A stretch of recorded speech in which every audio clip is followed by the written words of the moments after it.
Hey, I'm so glad that you joined in with us today.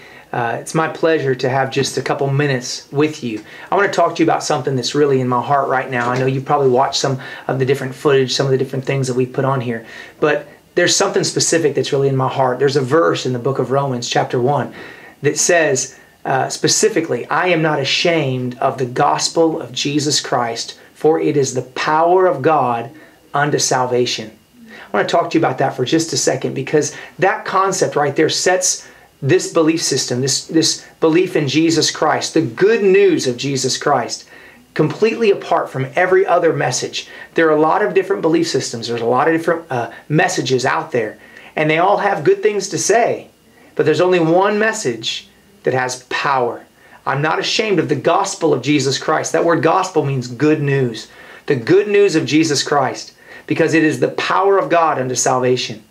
Jesus Christ is a message of power.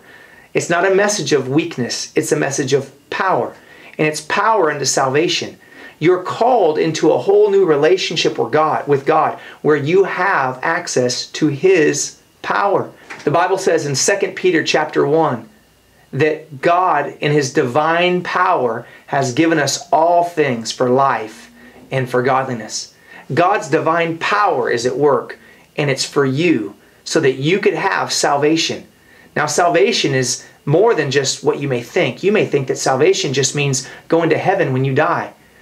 The Bible says specifically that He's given us power for life and for godliness. For life right now and for godliness, which is our attitude and our relationship with God. So there's a power that is for you right now in this planet. And that's why Jesus, everywhere He went, demonstrated His power. He demonstrated His power by granting people forgiveness. He demonstrated His power by healing the sick. And He demonstrated the power by releasing people from the enemy's grasp, from the devil's grasp, and casting the devil out of people. He did amazing things like that. And Jesus said this in John chapter 10. He said, if you don't believe me, at least believe the works that I've done in my Father's name. In John 14, He says, if you believe in me, the same works that I do, you'll do also. God has called you to a life of power. It's good news. The good news of Jesus Christ is power unto salvation. Salvation is the forgiveness of sins, the healing of your body, and the deliverance of your soul. I want you to expand your mind and believe that Jesus Christ has called you to a life of power, not a life of weakness, a life of power. Stay tuned. There's more to come. God bless you.